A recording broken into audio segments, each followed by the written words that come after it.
Manussa, Manassa Ussannata. A living being who can raise, develop, cultivate the mind up to the maximum level. That living being is called Manushya. According to the teachings of the Buddha, there are 31 groups of living beings in this universe. So human beings belong to one of these groups. We are called Manushya, and other living beings also give a name according to their way of life. Human mind is such that can be developed either to destroy the whole world or to guide the whole humanity to lead a respectable, noble, harmless life. Now you can understand the nature of the human mind. Scientists have developed human intelligence without depending on God or religion, by using their independent intelligence. They have discovered many things. Finally, they have misused what they have discovered for the destructive purpose. Today, human mind can destroy the whole world within half an hour. There is no another living beings in this universe who can do that. That is why Albert Einstein, one of the best, very highly intellectual scientist, he says, science without religion is blind. That means they do not know what they are doing. Nobody to guide them, correct them, divert their mind to go through the correct way, path. According to their discoveries, they produce nuclear weapons to destroy the whole world. That is human mind. A god or devil or ghost or any other living beings cannot do that. Only human mind. On the other hand, the Buddha, by cultivating, developing, purifying his mind, he gained enlightenment. Many people actually do not know what is enlightenment. Very loosely they use this word, enlightenment. So one day, when the Buddha was going somewhere, he met a Brahmin. I think you know the meaning of Brahmin, the Hindu priest, teacher, master, guru, for everything. They are called Brahmana. He has never seen another human being like this person. So he could not believe that this is a human being. He came and asked, may I know whether you are a god? The Buddha says, no, I am not a god. Others try to claim they are God or messenger of God or son of God. The Buddha says, no, I am not a god. Then he asked, in that case, may I know whether you are any other form of supernatural living being? He said, no, I am very natural. Then he asked, in that case, are you an ordinary human being? No. Now confusing in his mind who this person is. Then who are you? The Buddha gave the answer. This answer is very important for us to know, to understand who the Buddha is. If somebody come and ask you, now you follow the Buddha, can you tell me actually who the Buddha is? But I don't think you can give correct answer. You say something. This self-introduction given by the Buddha is very meaningful. We can understand why he is called enlightened one. He said in his own language, Abhinyeyang abhinyatam. I understood everything that which exists in this universe. Bhavetabbancha bhavita. I have practiced all the great qualities, virtues, morals, principles and good qualities in this world. Pahatabbang pahinang me. I have eradicated, uprooted all the wicked, cruel, harmful, immoral thoughts, words and action.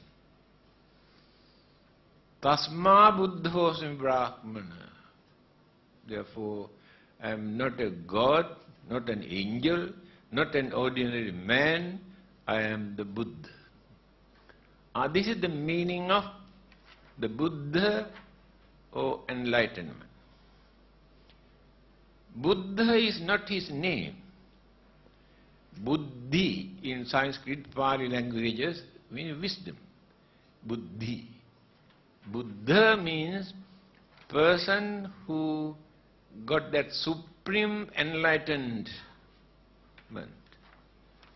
That person is called the Buddha. So, you can understand how difficult it is for a person to develop his mind to know everything that which exists in this universe. He has not done this within one lifetime. Life after life, by practicing parami or perfection, he went on cultivating, developing, knowing, understanding all the existing things. That is why the Buddhas are very rare. Now, 2500 years ago, Sakyamuni, the Buddha appeared. But we do not know how many thousands or how many millions of years we had to wait to see another Buddha. That is the most difficult task in this world, becoming a Buddha. Cultivate all the great qualities, virtues, principles, morals, and eradicate all the evil, wicked, cruel, harmful, immoral things. Take for instance how difficult it is.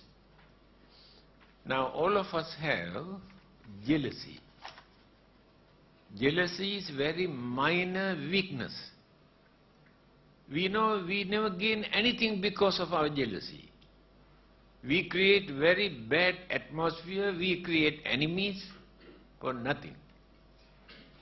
Even then, can we completely eradicate the jealousy from our minds within one lifetime? There's no one who can do that. Here, Bodhisattva, before becoming a Buddha, he is called Bodhisattva. Bodhisattva means, Bodhi means wisdom, Sattva means person. Person who was working to gain supreme wisdom is called Bodhisattva. So as a Bodhisattva, life after life he went on developing, cultivating, eradicating evil things. Then purified the mind.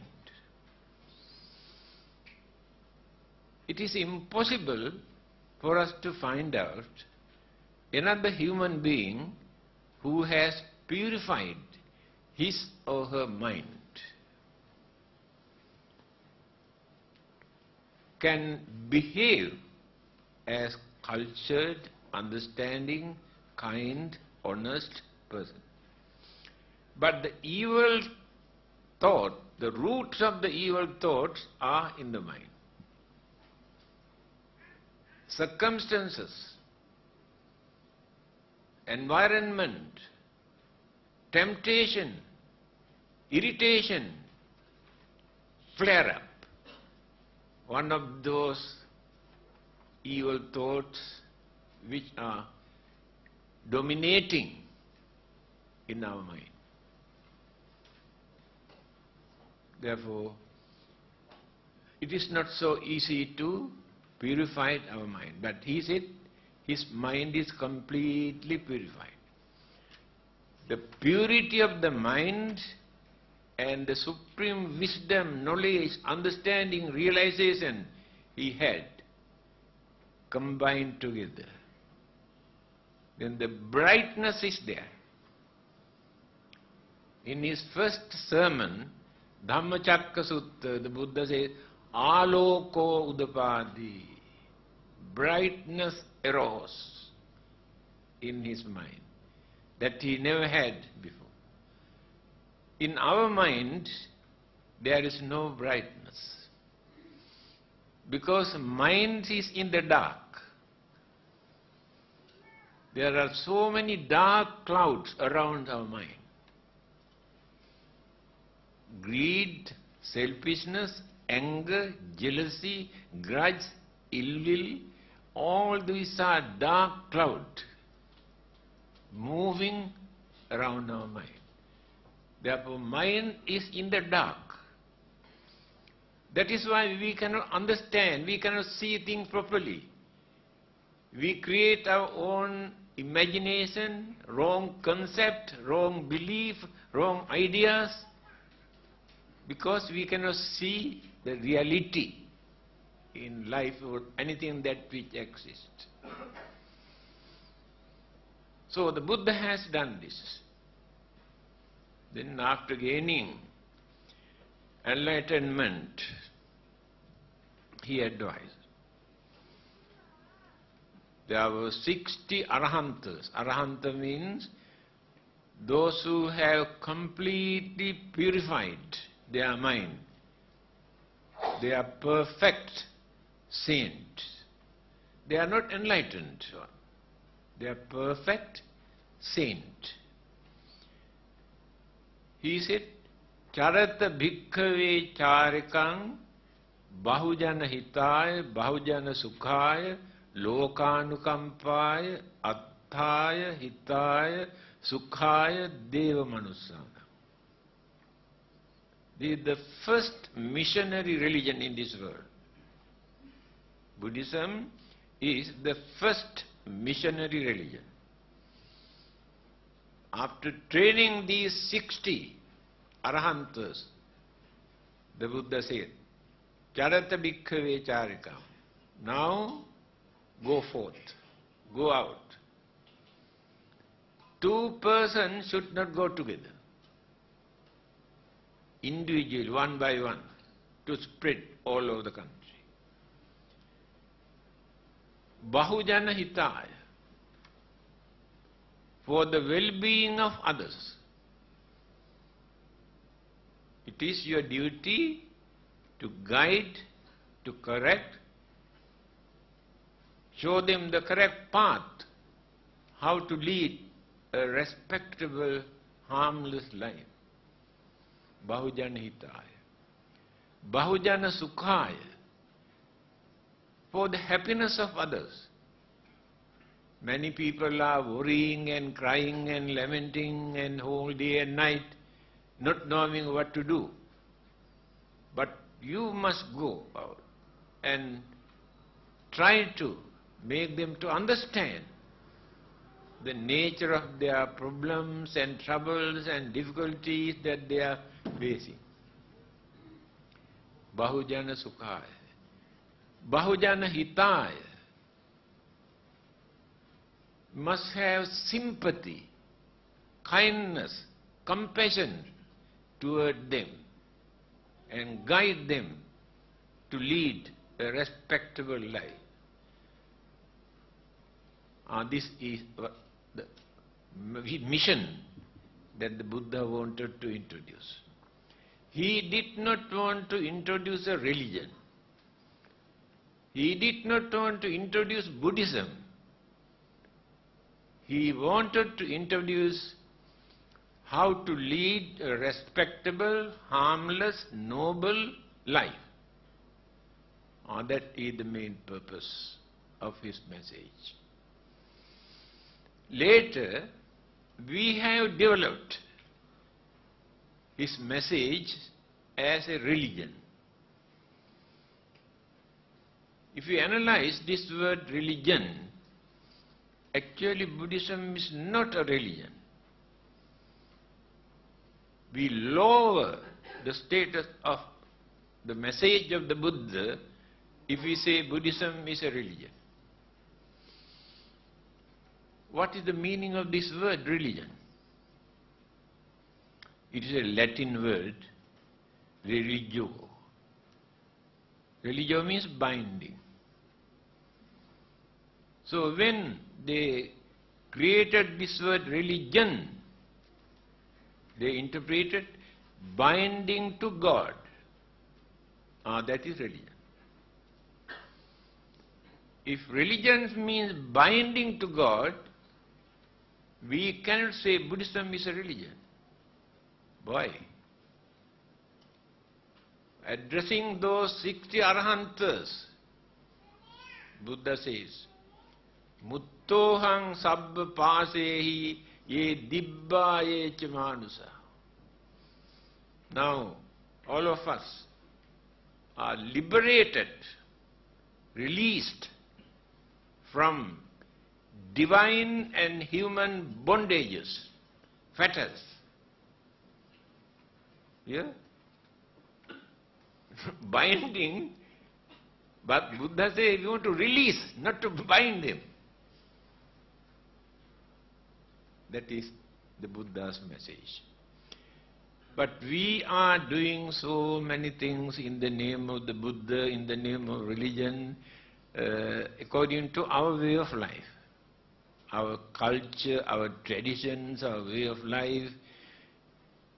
But this is, today we accept as a religion.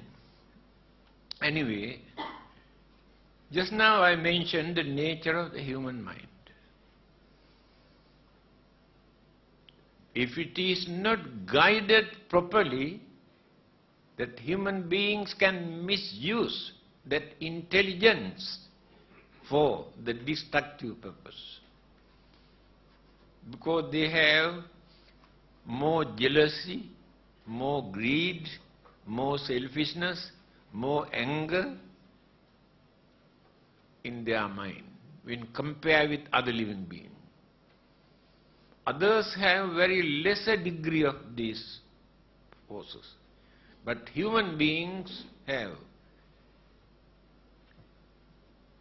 these evil forces which create, persuade, encourage, force them to create endless problems, troubles, disturbances, violence, bloodshed, war.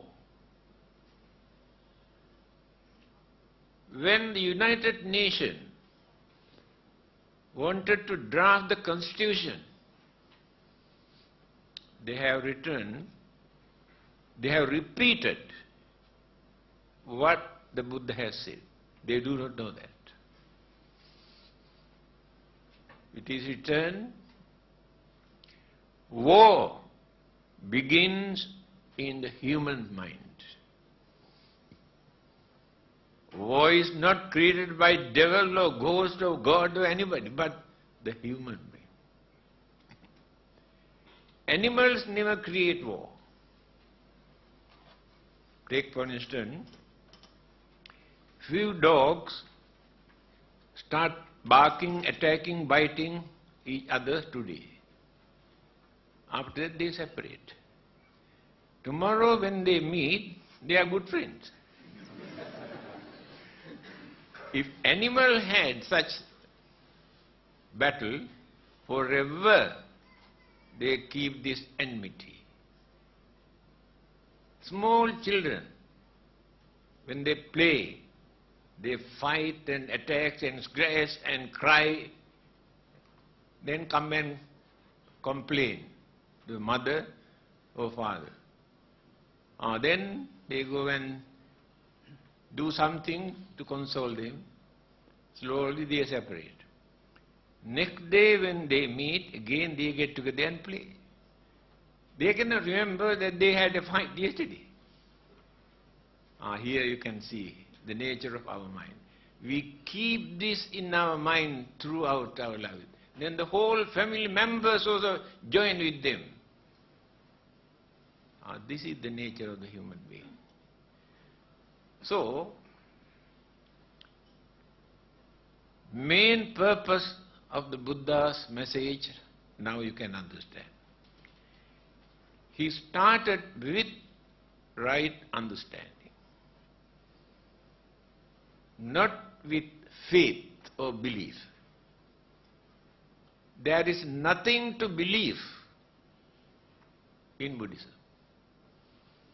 I have written that book, What Buddhists Believe. One day a Christian priest came with a group of people to have a dialogue, very friendly dialogue. Then he asked this question, can you tell me actually what Buddhists believe? I told him very frankly, Buddhists do not believe anything. He got a shock. Then he saw my book in the cupboard. He said, why did you write that book, What Buddhists Believe? That is why I wrote this book. You better read. You can understand whether there is anything for you to believe. We use the word believe when we cannot understand. I believe you are so and so. If I know you are so and so, I never use the word I believe you are so and so. When we are uncertain, when we can understand, we use the word believe. Now, as Buddhists, we never say we believe in the Buddha. There is nothing for us to believe. Why? We know the Buddha. If we know the Buddha, there is nothing for us to believe. Understanding. That is why he did not start his mission with belief. We believe something today, after some time it changes, knowing that it is wrong. Throughout our life we are going on changing our belief. But understanding, try to understand first. Then, without understanding, whatever you do, very easily you can create mistake or disturbances. Through understanding, you try to cultivate the good qualities and to reduce the bad habits or human weaknesses. Here, what is the meaning of Samma Ditthi in Eight Noble Path? He started his mission with Samma Ditthi, right understanding. That is the beginning of Buddhism. That is why there is no belief. What is this understanding? Understanding of Four Noble Truths. What are those Four Noble Truths? Why they are called noble truths? Truth is truth. Where is noble truth? But the truth revealed by the Buddha is a noble truth. Why? It will never change. Person who tries to follow by knowing this method also become noble people. That is why it is called noble truth.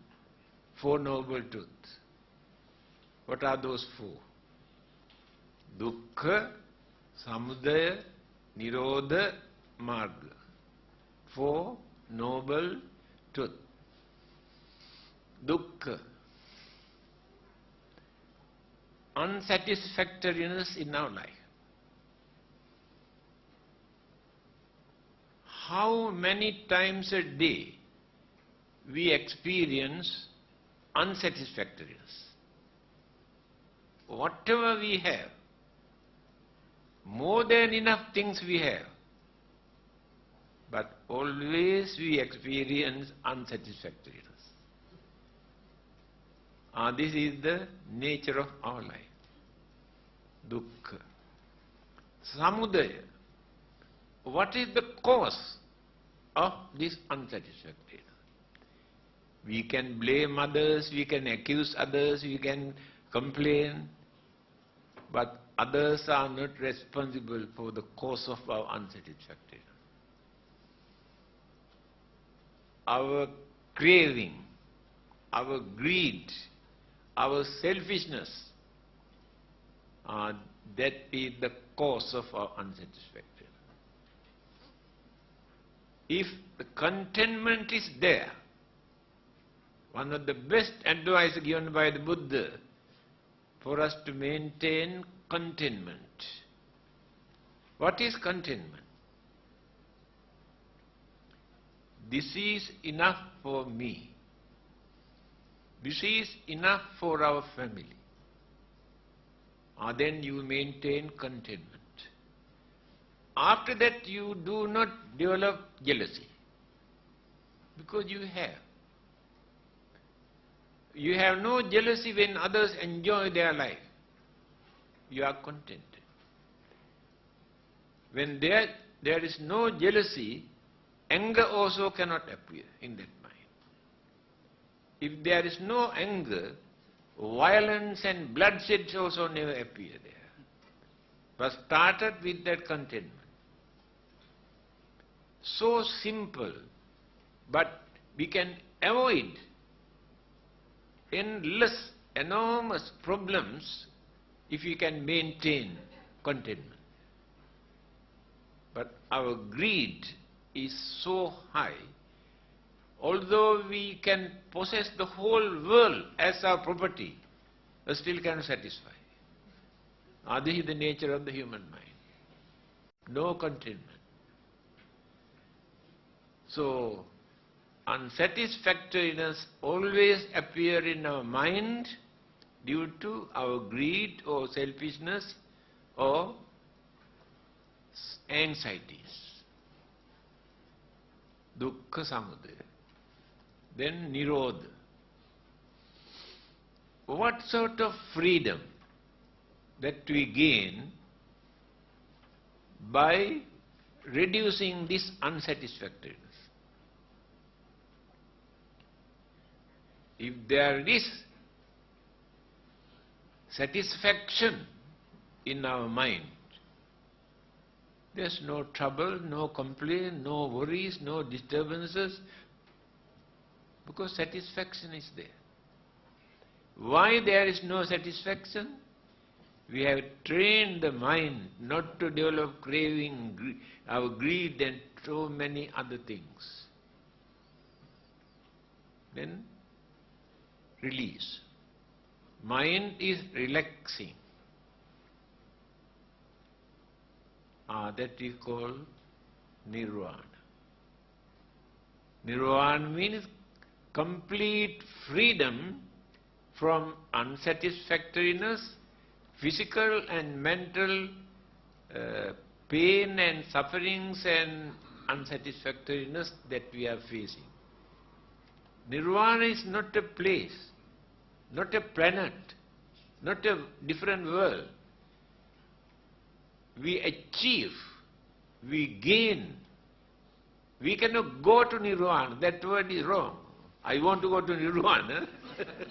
No one can go to Nirvana. You can bring Nirvana. When you reduce all these evil forces from your mind, you bring Nirvana into your mind. That means you are completely free. All these worries and problems and troubles and suffering that you are facing today. Then the last one is Magga. Magga means way or path. What should we do to gain this freedom, liberation, salvation? That is the most important aspect. The Buddha did not encourage anybody to come and worship him. He never asked anybody to come and worship him. He was not in favor of erecting Buddha images. For nearly 500 years in India, they had never discovered any Buddha image. They started to erect images during Greek occupation. When Afghanistan, those people destroyed the Buddha images, even Muslims, Christians also come and ask, why you people are keeping quiet? I told that is the uniqueness in Buddhism.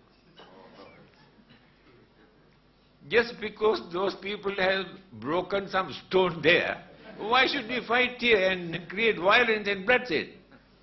That is Buddhism.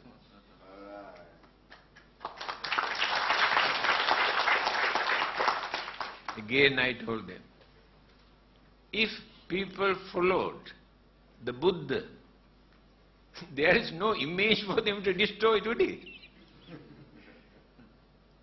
Without any image, we can practice the teachings of the Buddha. Not only image. When the Buddha was alive, one of his disciples called Vakkali, every day he come and sit down in front of the Buddha and watching, just like watching television. Buddha asked Vakkali, what are you doing here? Then he told, when I look at your physical body, your complexions and features and the serenity and everything gives a lot of happiness. That is why I like to come and watch. Then the Buddha said, now you can understand who the Buddha is. In his own word.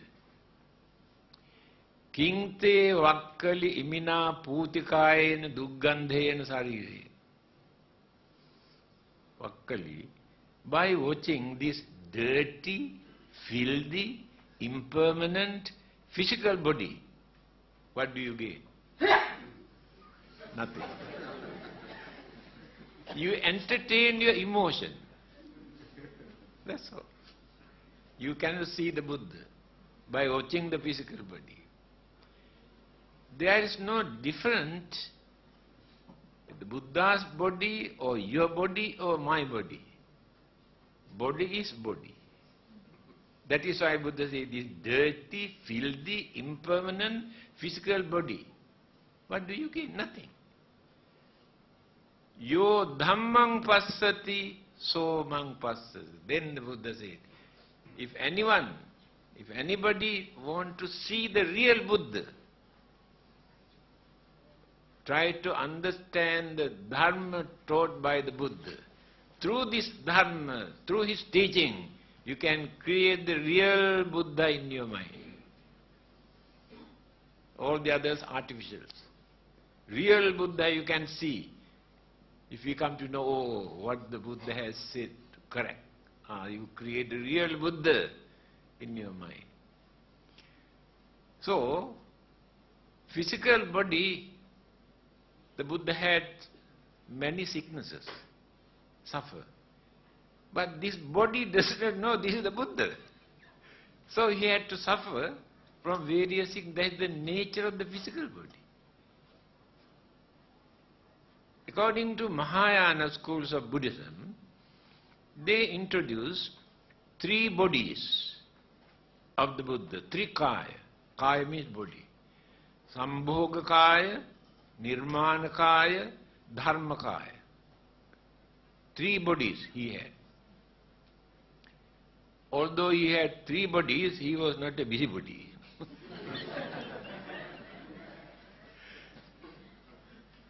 Sambhoga kaya, the body that he used to preach, to talk, to guide, lead others. He used Sambhoga kaya. To eat, to sleep, to take bath, to go to toilet, he used Nirmana kaya. Dharma kaya, doctrinal body. After his passing away, Sambhoga kaya disappeared. Nirmana kaya disappeared. Dharma kaya exists. That means Buddha did not die. The Buddha cannot die. That physical body and the activities that physical body maintain, everything died. Activities by using the physical body, but not the dharma, not with this enlightenment. This dharma kaya exists forever. This is for people to understand. Buddha is not dead. Others come and criticize. Buddha is not a god. He is a man. He is dead and gone. Why do you want to worship? Why do you want to pray? What do you gain by worshipping this dead man? That's why they try to convert others into their religion by using this word. But you don't know what to say. When they come and criticize like this, you do not know what to say. Here, you can say, Buddha did not die. Remember this. Dharma kaya, dharma body. In his teaching it is mentioned, whether the Buddhas appear or not, dharma exists forever in this world. That dharma body of the Buddha never dies. After gaining enlightenment, immediately after he recited this word, Paturaho se magadesu pubbe dhammo asuddho samale chintito. This dharma that I understood through my enlightenment is not a new dharma, new doctrine. This dharma existed long ago in this country, but people have forgotten, misled, misinterpreted, completely polluted. That is why the Buddhas will appear from time to time to reveal the hidden, spoiled, polluted dharma, to show, bring them into the correct path. That is the duty. Different Buddhas have no different doctrine, teaching. Same teaching, same message by every Buddha. Now the path he has introduced for us to stop all our physical and mental sufferings and worries and fears and disturbances. 8 noble paths, 8 methods. Simply by worshipping, praying to Buddha, or by erecting huge Buddha images and temples and pagodas, and performing rite and rituals and ceremonies in the name of Buddhism, we do not get the chance to find out our salvation. These are the activities that people have introduced from time to time to influence others, to bring others. But if we remain forever by performing all those activities, we never gain our salvation. Please remember this. We had to get into this correct path. Otherwise, no end. What are those 8 items? Samma ditti, samma sankappa, samma vacha, samma kammanta, samma ajiva, samma vayama, samma sati, samma samadhi. 8. We have to follow this 8 method. First, right understanding. Instead of believing, creating imagination, your own conception, try to understand. Within your capacity, must try to understand. That is the beginning of Buddhism. After this understanding, Samma Sankappa, try to understand what is in your mind. We know everything in this world, what is happening all over the world, but we do not know what is happening in our mind. This is our niche. So his advice is, you must try to know, try to understand what is in your mind. Then if you think unbiasedly, then you can understand, I have jealousy, I have anger, I have greed, I have enmity, I have kindness, I have compassion, I have sympathy, I have honesty. Then we analyze. Then we come to know, according to our way of life, the way how we talk, the way how we live, the way how we work, we can understand how we use these things. Good things and bad things are understood. We should not try to justify, oh, nothing wrong with us. Always blame others.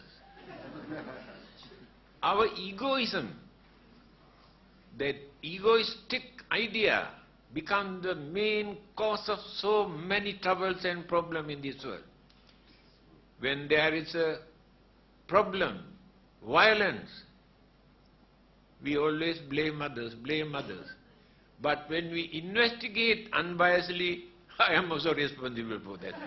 I also contributed something for this problem and violence and bloodshed. That is how, unbiasedly, when we try to understand the nature of our mind, we have to admit. There is a well-known saying written by a Mahayana Buddhist scholar, Dharmakirti. He says, when we have problems, instead of worrying, we must try to find out what is the cause of this problem. By worrying, you never get the chance to get rid of your worry. You develop your worries. Then you will come to know, oh, this is the cause of this. The book that I have written, Why Worry? Do you know how many people have stopped committing suicide after reading this book? They came to see me, they have written to me. 2 years ago when I went to Australia, one lady is a wife of a doctor. She, having seen my name in the newspaper, she came and told me, you saved my life. I think, how? I have never seen you. No. Somebody gave you a book for me to read. I have decided to commit suicide, given up everything. But I read this book twice. After reading, I came to know that I am also responsible for some of these problems. Why should I commit suicide? Some people in Malaysia, Germany, England, America, one couple in America, separated. One of them had the chance to read this book. They were not Buddhist. After reading, with the, I don't know, with the husband or wife, after reading, that person came to know that they have separated due to misunderstanding. Then send the book to the other person, husband or wife, to read. And after reading, that person also understood. Then again they get together and written me a letter. Because of your book, now we are living together as husband and wife. A prisoner in South Africa, 2 weeks ago, I received a letter. After reading this book, Why Worry? He became a Buddhist. Do you know what nationality, what religion he had earlier? He said, I have become Buddhist after reading this book. Now I want to introduce this among my friends in the prison. So I sent few copies. Second letter I received, there's a big demand. And people do not worry, do not complain, do not bother, do not, show their sour face. They can understand the nature of problems. So amount of letters I get from England. I got a letter from the husband. My wife had a very moody and very hot-tempered lady. Always argue and fight and quarrels with others, relatives and friends and neighbors. When I was thinking what to do, I had the opportunity to read your book, Why Worry? After reading, I handed over. Then she also read. After reading, now it seemed completely changed her attitude. Now she is very understanding and very peaceful wife. This from England. From Germany, I got a letter. Your book, Why Worry, I use as my Bible. Always I keep this under my pillow. When I go to bed, I read at least 2 or 3 pages. Because I know how to console my mind after reading this book. Here, we create our own imagination. Because of our greed or jealousy or anger or discriminations, we are not ready to admit that these are wrong attitudes. We suffer because of our own evil thoughts and blame others. You can understand this when you change your way of life through your understanding. Now here, 8 noble paths. The Buddha advised, first one, try to understand. Then try to find out the nature of your own mind. Then, Samma Vacha. How to talk. Art of talk. We talk, but we do not know what we talk. Create unnecessary misunderstanding, enmity, argument, because we have not learned how to talk. We had to learn. Talked mindfully. Mindful means we must know what we are talking. The Buddha's advice is, if you want to talk, talk something meaningful. If you haven't got anything meaningful to talk, better to observe silence. This is the advice given by the Buddha.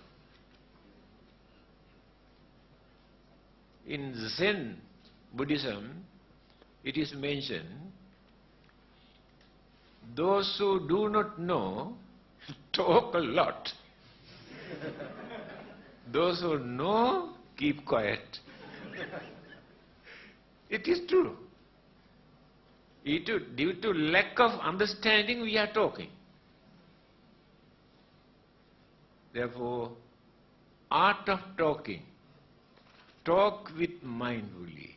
What we are talking, to whom are we talking, whether it is necessary to talk. Even in Mangala Sutta, the Buddha says, Kalena Dhamma Sakaccha. You have to discuss the Dharma, but Kalena, at proper time. If you go on talking always, talking about Eight Noble Paths, Four Noble Truths and Nirvana and Buddha, people think you have something wrong with your mind. That is why Buddha says you can talk the Dharma when the time is suitable. By disregarding that they are wrong, we do anything, whatever we can. See what is happening in this world today. Whole world is a battlefield. The whole world is a madhouse.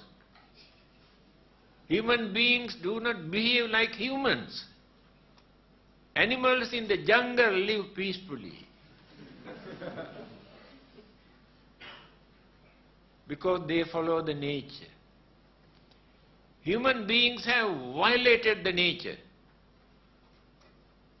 because of that intelligence. So other living beings have no such intelligence to violate the nature. They have no religion. Among those 31 group of living beings, religions we can find only among the human beings. Others have no religion. Even Devas, Brahmas also have no proper religion. Animals, spirit, ghosts, devils, we have got religion. Only human beings. Why only human beings need a religion?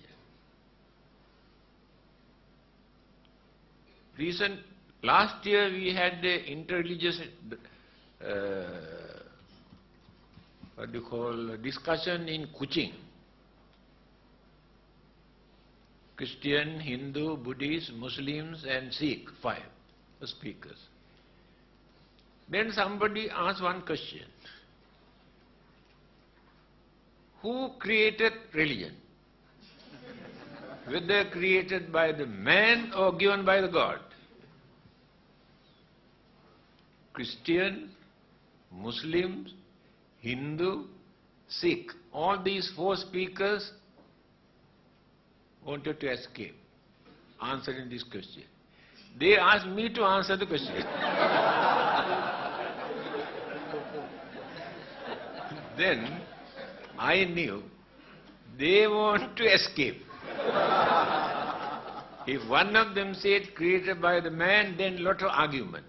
If another group say no, given by the God, then so many arguments. That is why they wanted to avoid. Then I thought, why not? I also escape.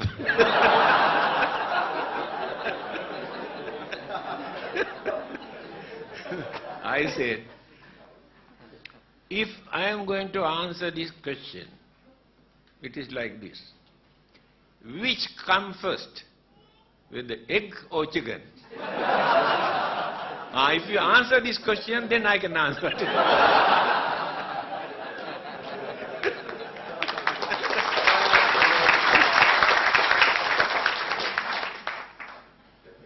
So, you must understand what we talk and what we do. Think mindfully to avoid evil, wicked, cruel, harmful things. To cultivate good things. Talk something meaningful which are important. By thinking, by talking, by doing something, we create good karma and bad karma. Mind itself creates good karma as well as bad karma without doing anything. By talking, we create a lot of bad karma and a lot of good karma. And by doing certain things for our pleasure, for our living, we do many bad karma and good karma also. We never think. Now, hatred, ill will, and strong misconception that we maintain in our mind. There is no such thing as moral or immoral. We must have freedom to do anything, whatever we like. That is called mithya, the wrong concept. We don't believe that there will be another life after that. This is the only one. Without studying, without thinking, without observing, simply say, we don't believe that there will be another life. This kind of concept, if we maintain, these thoughts create bad karma. By talking, to hurt others' feeling, scolding, accusing, blaming, criticizing, condemning others, we pollute our own mind, our purity in the mind. Hurt others' feeling, create bad karma. We talk to others to console. When they have fear, worries, disturbances, we go and talk to them to console, to reduce. Those who are suffering from sicknesses, we can go and console them, talk to them nicely, to reduce their fear and worries. By doing that, we create good karma, to console others. By doing certain things, you can understand very easily. We can slaughter thousands of others, living beings, for our living, for our pleasure. We can do any dirty, vulgar, immoral things for our pleasure. Read newspaper every day what is happening in this world. Animals never behave like this. In one of the discourses, Buddha has said, dogs are better than human beings. Do you know that? Yes.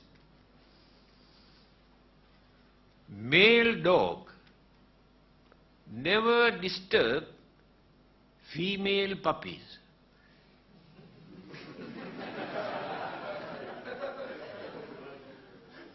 This two-legged dog, own father, few months old girl, baby, molest. That is why Buddha say, dogs are better than human beings. This is the nature of the human mind. We cannot imagine how cruel this human mind, up to what extent they can develop this cruelty. Those who have planned to destroy World Trade Center in America, nearly 4,000 innocent human beings had to face untimely death. 1.5 trillion property completely burned and destroyed. After that, those who organized said, well done. Can you imagine nature of the human mind? 4,000 innocent human beings did. Well done. God bless you.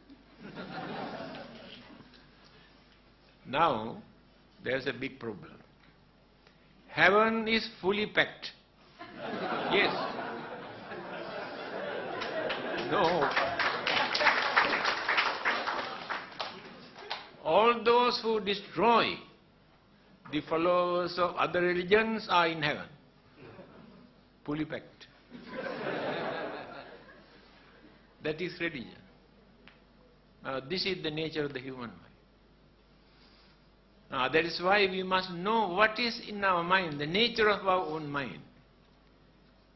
Then, action. Samma ajiva. Right livelihood. Action. Samma ajiva. Right livelihood.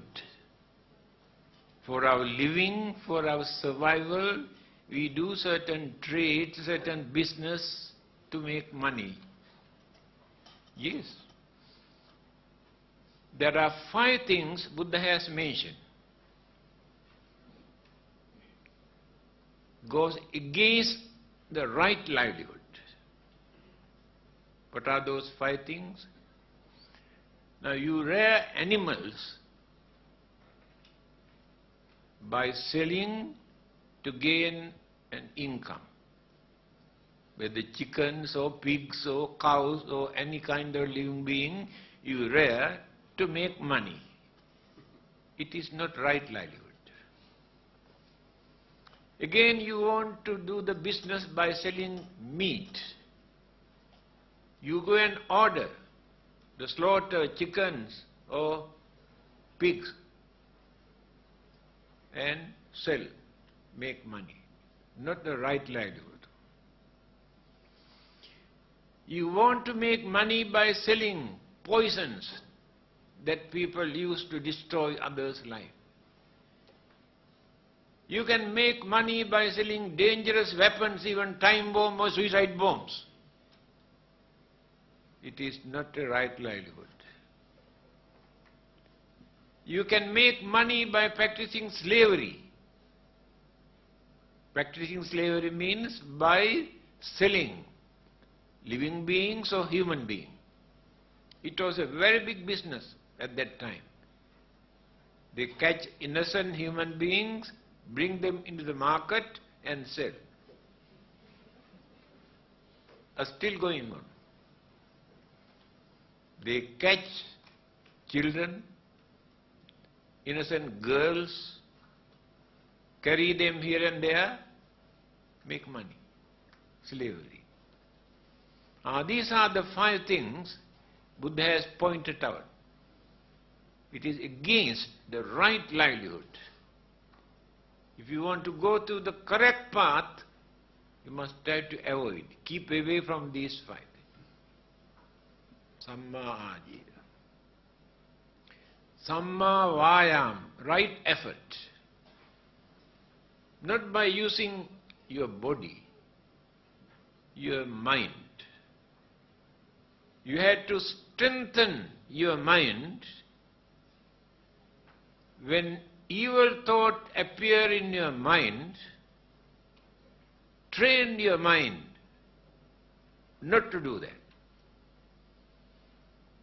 When the good thought appear in your mind, develop your mind to do that. Religion is important for this purpose. When you observe the 5 precepts, you recite one word. Say, Pānātipātā Veramani Sikkhapadam. Sikkhapadam Samadhiyāmi. What is the meaning of this word? Sikkhapada. To train the mind. Tranquility in the mind. That means When the mind is pure, any objects that we take into the mind, we analyze unbiasedly. Try to understand thing as it is, not as it appears. We always look at things as they appear, not as they are. Through this, we come to know the reality in any existing thing.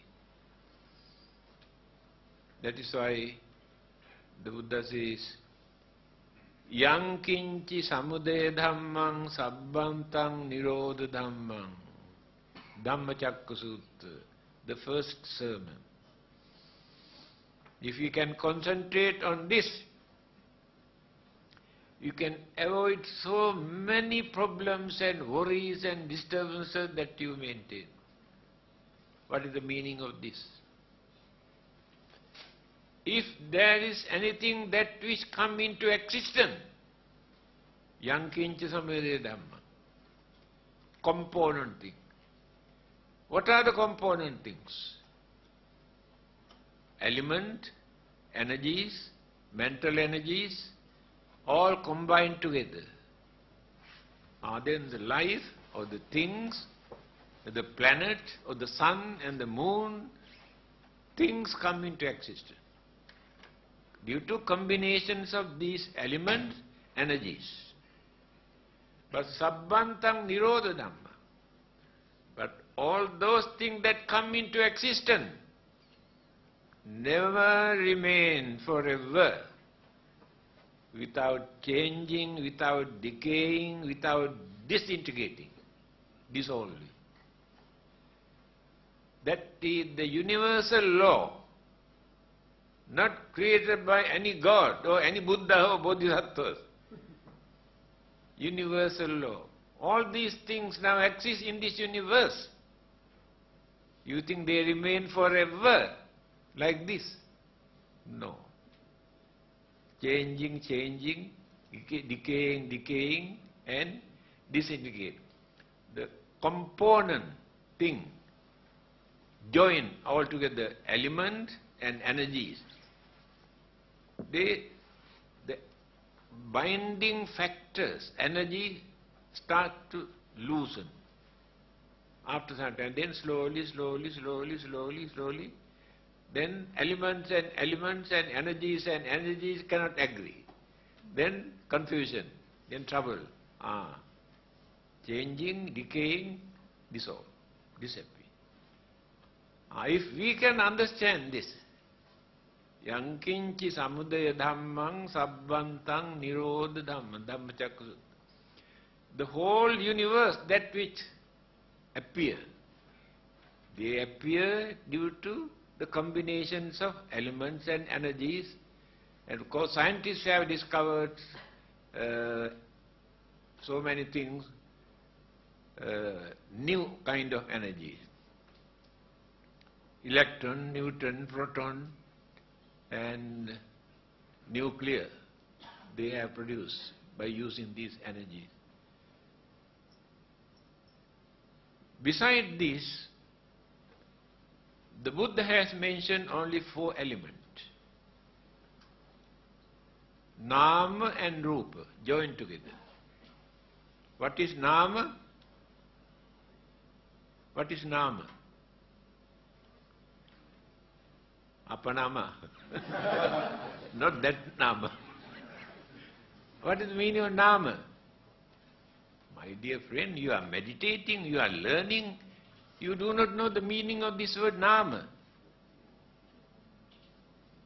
Nama means mind. Nama, Rupa join together. Then the life come into existence.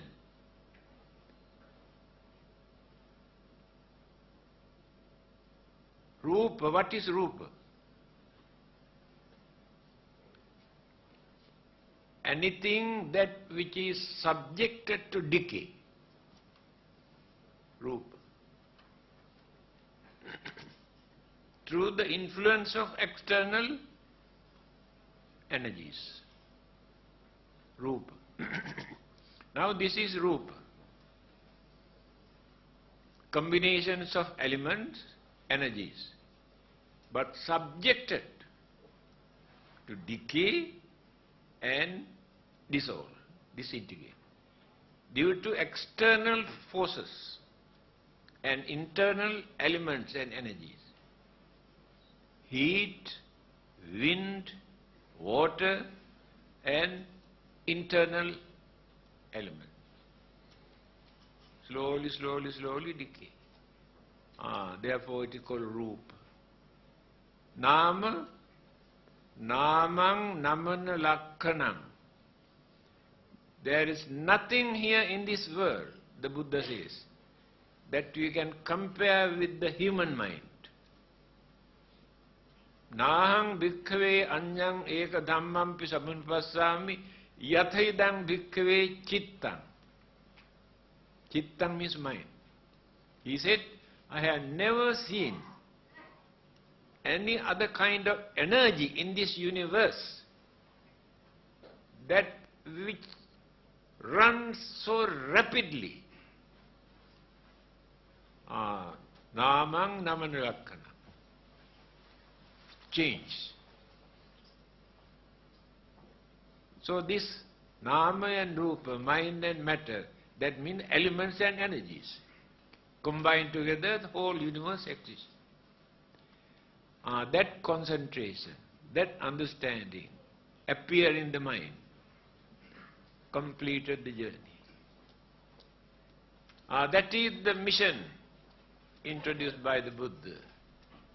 That is the religious values in Buddhism. And this is the way how to practice Buddhism. So,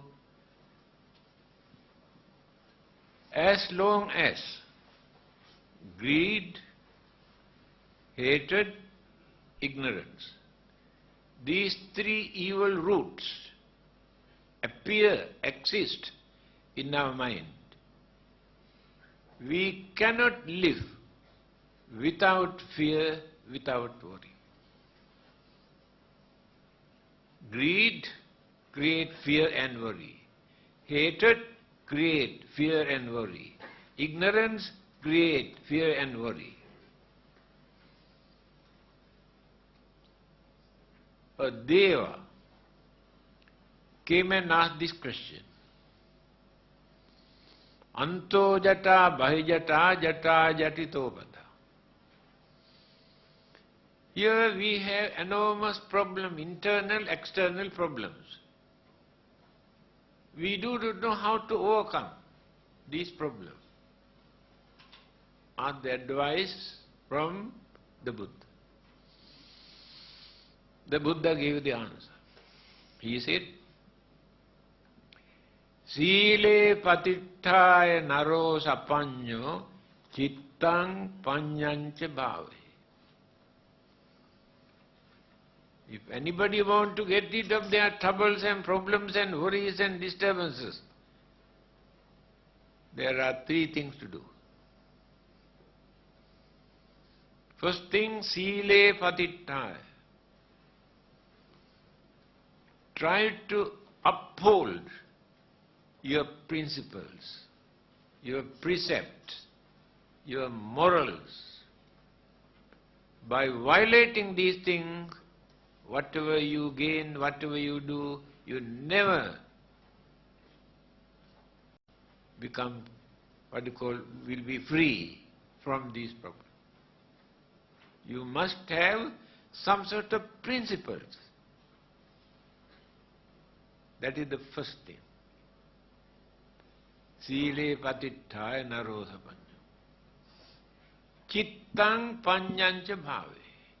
Chitta. Then you must know the nature of your mind. You must know how to train and tame and culture your mind. By keeping all the evil forces in our mind, we pretend, oh, nothing wrong with us. then how can we find peace, happiness? How to avoid worries and fear?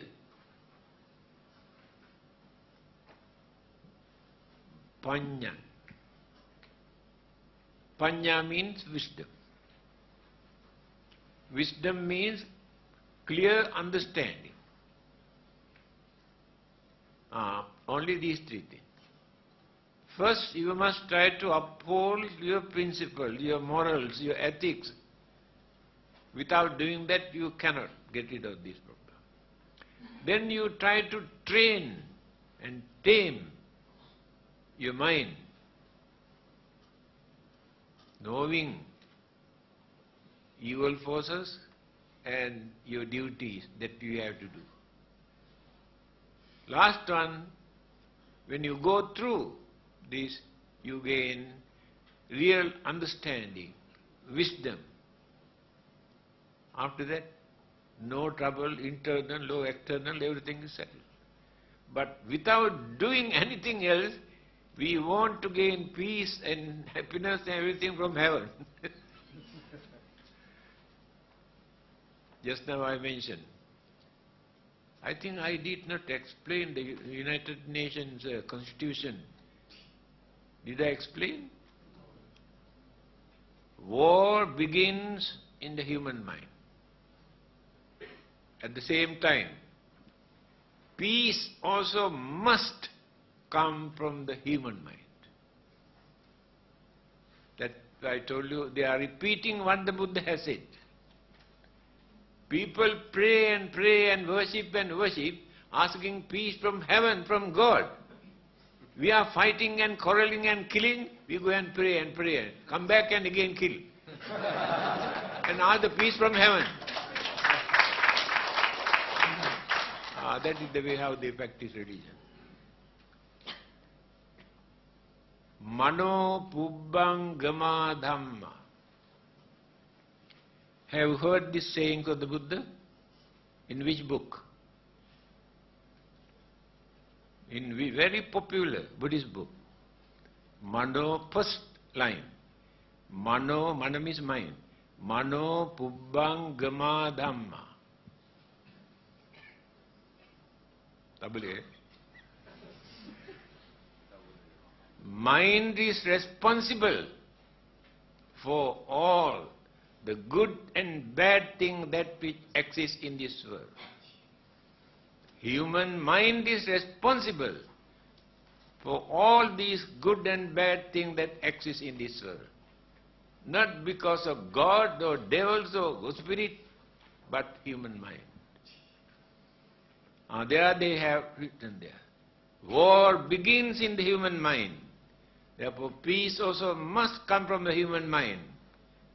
Unless they create strong determination to stop their fighting, how can we accept peace from heaven?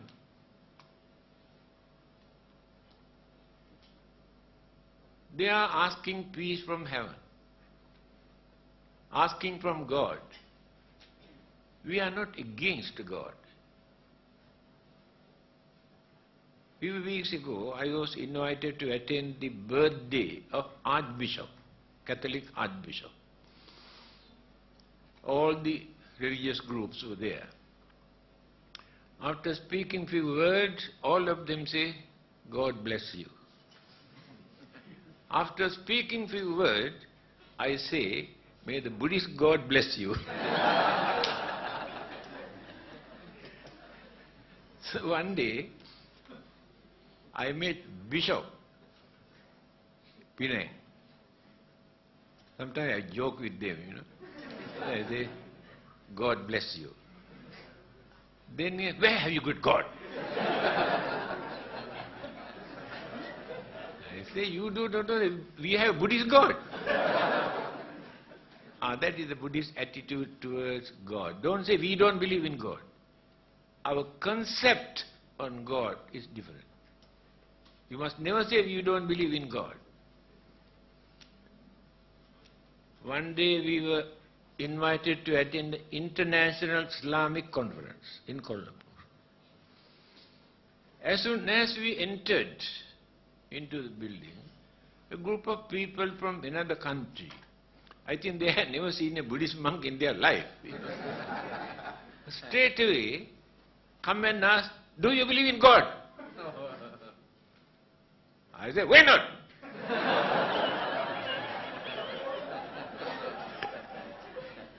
To ridicule his question. That is not the way to ask, where are you coming from? What is your religion? We are very glad to see you, that you are here. And by the way, may I know what is your concept on God? That is the cultured man's way of talking. So straight away come in and do you believe in God? I said, why not? Finish.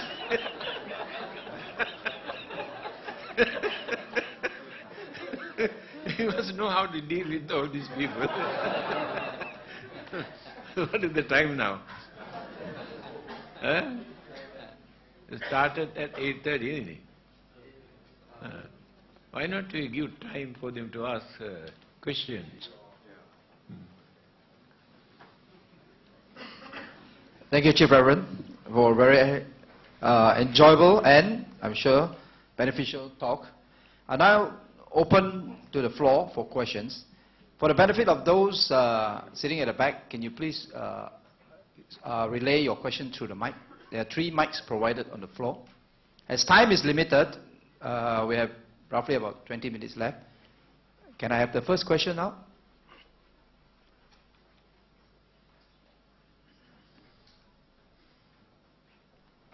I see somebody going to the mic. Thanks. Thank you.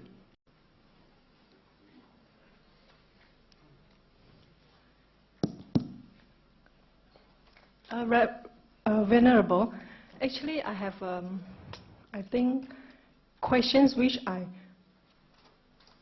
always encounter with the non-Buddhists. You see, even though they claim that they are religious, but they believe in superstition, like being charmed and that, that kind of stuff. So how do we explain to them?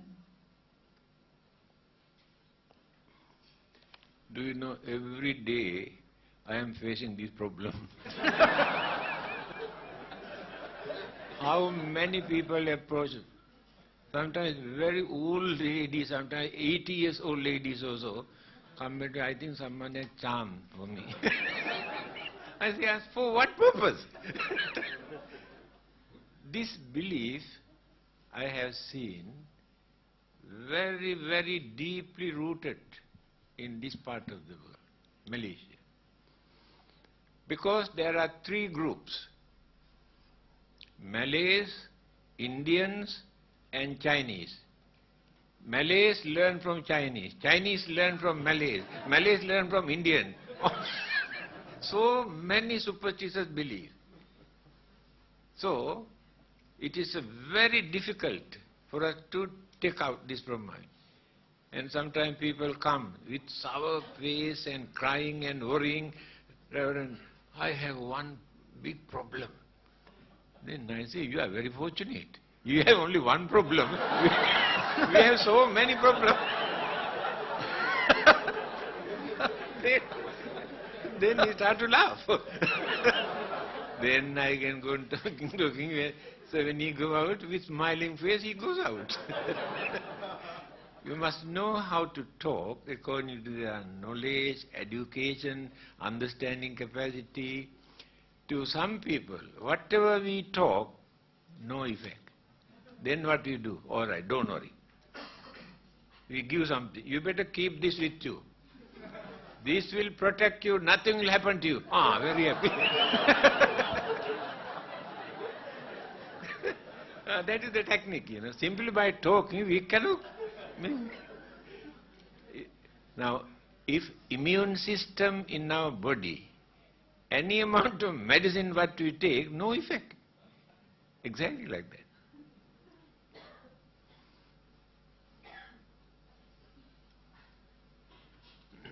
Thank you. Can we have the second questions?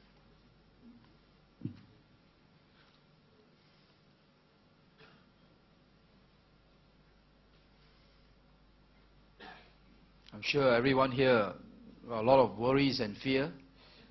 I have a lot. after listening to the talk.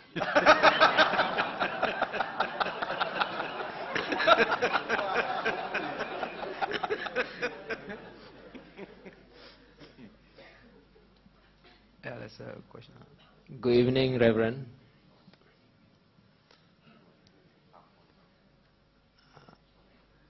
I have one question. I cannot see the person who. Where? Oh, light, no wonder. Oh, I must see the face. Okay. Now right. If our relative is mentally ill because of worries, how do we help them to overcome the problem? Thank you. Why only your relatives? What about others?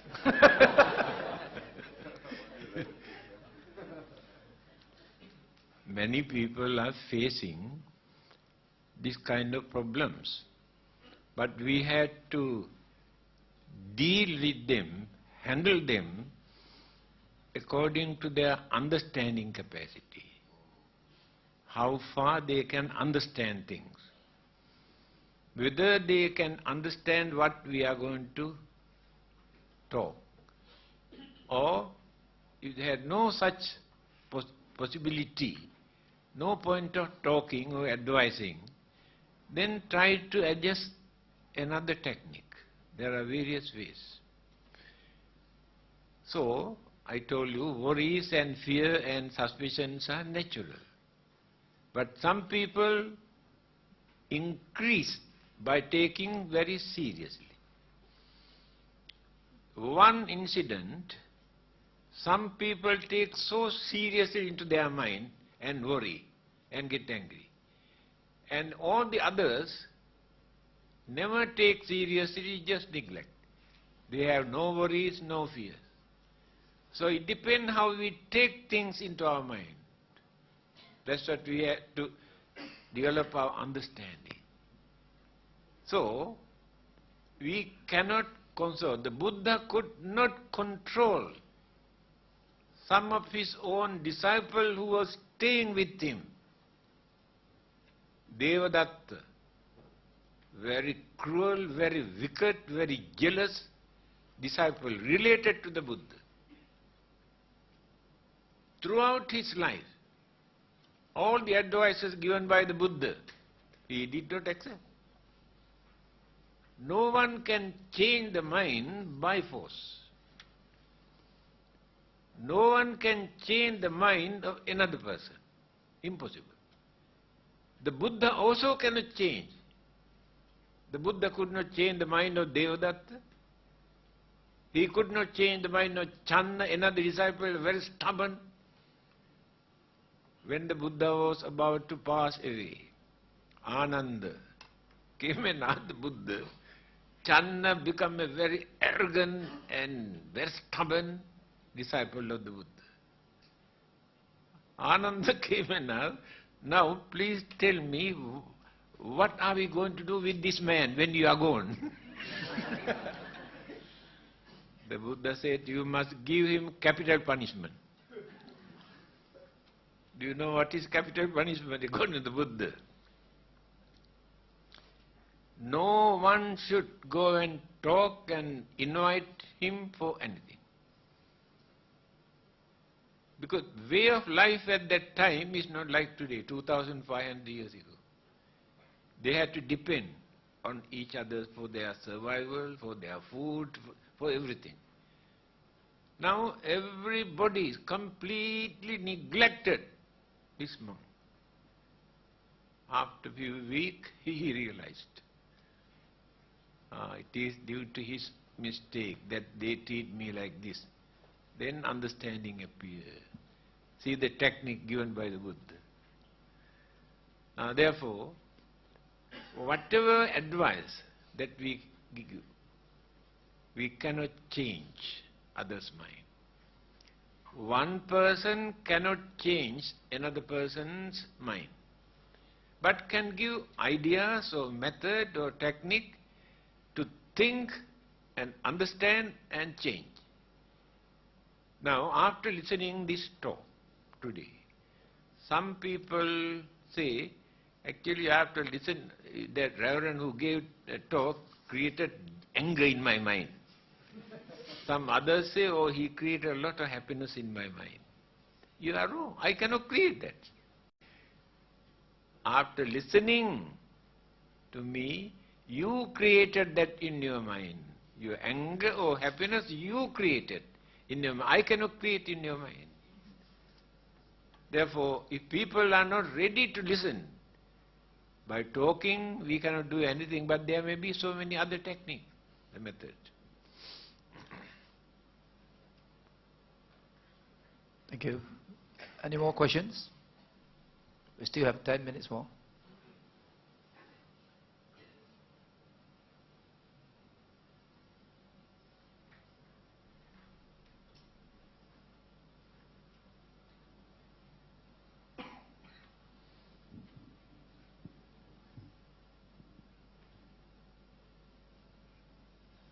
Final call. It's a rare opportunity we can bring the chief down to Sabah. Oh, yeah. Just 1, 2. Okay. Venerable Sir, I was working as a nurse some time ago, and I was working in intensive care unit. What I would like to ask is, when the patient was on a ventilator, and when the patient is very ill and going to pass away, when the vital signs is dropping and so on, even though he is on medication support and ventilator support, when the doctor finds that or decide that the patient is not going to make it, when he orders to reduce the medication, that means the medication for the heart support, by me doing that, say reducing the medication and all that, do I contribute some kind of bad karma or anything? Can you please comment on that? Thank you. It is a good question. Many people ask. Now, some people maintain the life by putting tube here, tube here, tube here, tube here. So when you remove these things, that person cannot survive, die instantly. Whether it is by doing that, do they create any bad karma, knowing that he died when they remove these things. Another thing, that recently they practice in Australia, euthanasia. The patient go and request the doctor to take away his life. He requested. They have done. But after that they realize this is very dangerous. Human mind is such, they can misuse. Anything in this world they can misuse. Therefore they have withdrawn this one. Karma we create not by action. Action alone cannot create karma. Chetanahang bhikkhave kammang vadami. Our chetana. Chetana means intention. We must do things intentionally. Either kindness, compassion, sympathy, or cruelty, wicked, and what you call dangerous, harmful thing. If these things are working in the mind to do this, then it will become either good karma or bad karma. You may do lot of things that which create karma, but they are neither good karma nor bad karma, neutral. Because you did not create that idea in your mind that you want to do that. But action, when you're driving your motor car, how many kills, cats and dogs and some others you may kill. But you never create any bad karma, because you never think that you want to kill them while driving. Therefore, you are completely free. But here, person who is going to die, by force, we hold on this by putting all sort of tube. When everybody come to know that this person cannot survive, then they request, why not we remove this thing and to have the end of it. They do not create any idea in their mind that they want to kill this person. But they know this person's life depart from here when they do that. So that action cannot create bad karma. Death means departure of life. Many people still have not realized what is death actually. This body is not our life. This is the house. Our life live in this house. But in some other world system, life can exist without shelter, without a body. But in this part of the universe, life cannot exist without a shelter or body. So when the house is getting decaying and decaying and decaying and rotten and collapse, the life goes away. That is called death. No one can kill a life. Life never dies, please remember. Life never dies. There is nothing to die in the life, it is an energy. No one can see a life. No one can see a mind. But they exist. So, if the rotten house is collapsed, what is the use of staying there? Go away and build another new one. That is called rebirth. Buddha says very clearly this.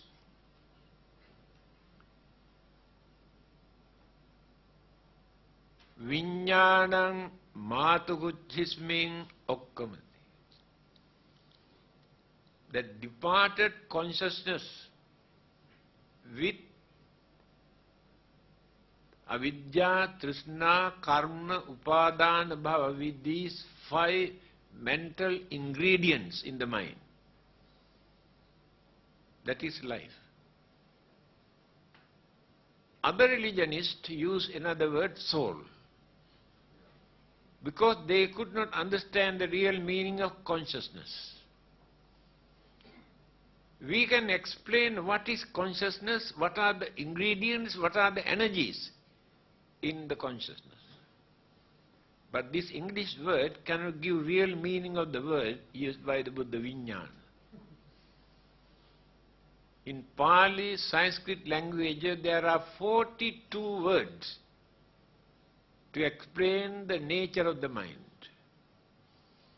In English language, consciousness, unconscious, semi-conscious, that's all. Therefore, we cannot get the real meaning of the word used by the Buddha, Viññāna. That Viññāna depart from here. Life is there. Therefore, life never dies. So why do we worry when it is rotten? Better to kick it out and go and build another new house. By force we are holding it, keeping for nothing, to suffer more. Many people cannot understand. Whole day and night suffering physically and mentally. Still they want to live. For what purpose? I really cannot understand.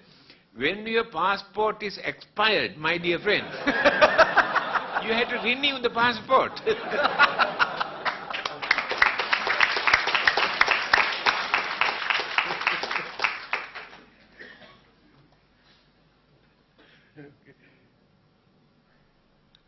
One more final question before we close the session. Oh, you always final, Renew. Yes.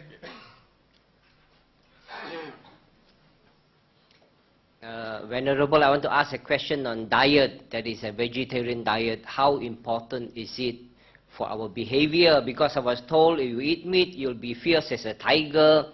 If you eat grass, you'll be tame like a buffalo. So how important is diet for our behavior and our, what you call, understanding? And how important is also a vegetarian diet for our prayer life or meditation life? And lastly, how important is this vegetarian diet for our life, long life? Are we healthier? Do we live longer with a vegetarian diet? So many things in your question.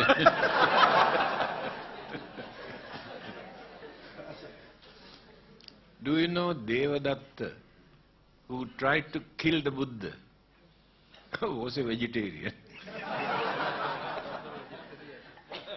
Hitler in Germany, who killed nearly 3 million Jews, was a vegetarian.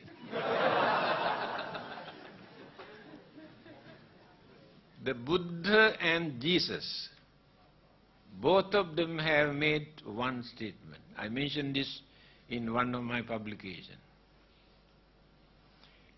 Purity and impurity in our mind never take place just because the things go through the mouth into our body.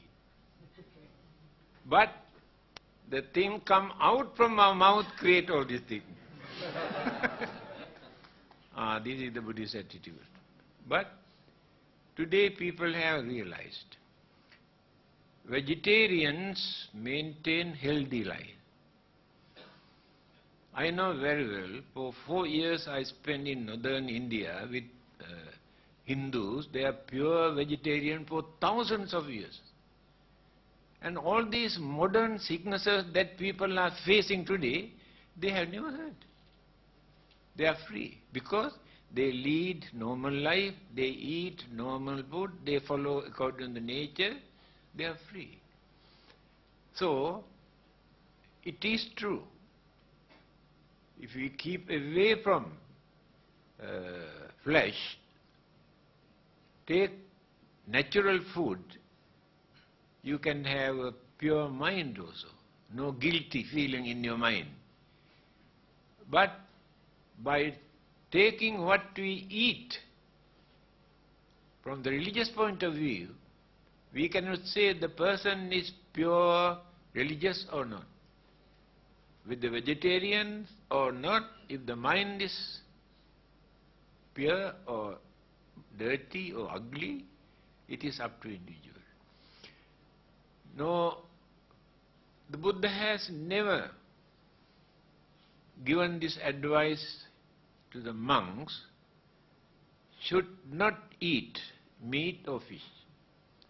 Devadatta came and asked the Buddha, why not to introduce the monks to lead a vegetarian life? Eat only vegetable food. The Buddha says it is unfair. Because their way of life at that time, not like today. They had to go out with their alms bowl from house to house. Whatever people have prepared in their houses, they come and offer. They cannot choose, oh, we cannot eat this, we cannot eat that. They must have that freedom to eat what they receive. But they never order. I want chicken, I want pork, I want beef. There are 3 principles. This is very reasonable. If a monk comes to know that this chicken is slaughtered for him, Buddha says better not to take that. If you suspect this person has killed this chicken for him, he should not expect. If you have listened from another person, I know that person killed this chicken for you, should not accept. That is purity of the mind. Here you can understand how liberal this Buddhist way of life. Otherwise, when I went to Mongolia to attend a conference, you know, certain period, no vegetable at all. They eat only meat and bread. So there are many delegates who have come from certain countries, pure vegetarian. What did they offer as food? One big piece of meat like a bricks, and with a knife, and bread. No vegetable. All those vegetarians had to suffer. Now we can understand why Buddha did not introduce such law that you should not eat. Supposing those who live only eating fish, what do you call them? No, not fishermen. Only fish. The name I forgot. What do you call them? There's nothing else, only fish they eat. They survive only by eating fish. What do you call them? Eskimo. If Eskimo become vegetarian, can they practice Buddhism? That is why Buddha did not introduce that kind of. But it is up to individual.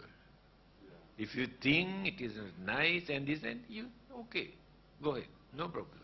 But don't force others not to eat.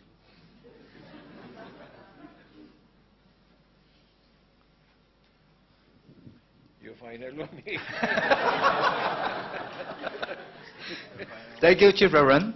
We have come to the end of today's session.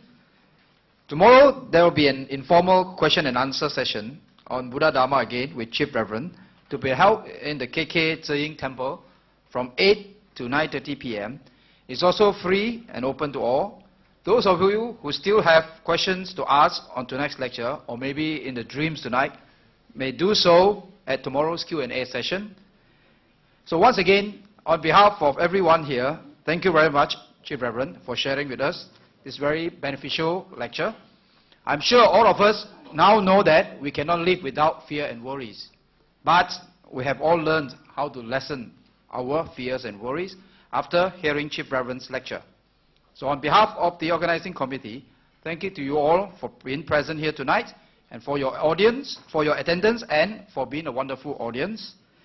Chapter 2, Prayer Power of the Mind, will be here on Wednesday night, 14th of August, the same time in this hall, where Chief will share with us how to develop this mental power. There will be a few announcements after Chief Reverend's departure.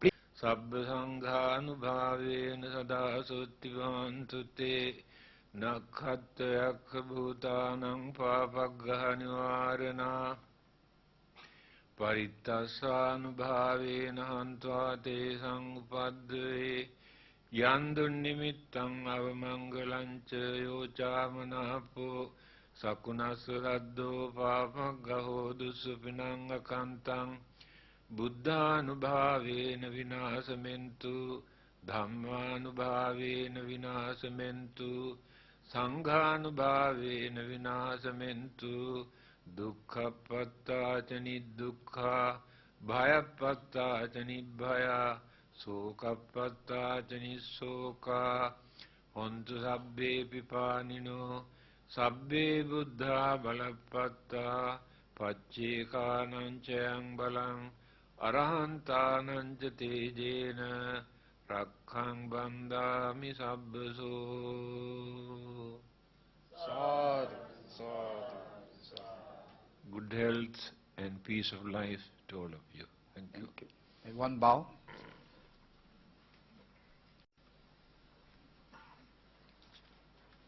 No, we don't know this one.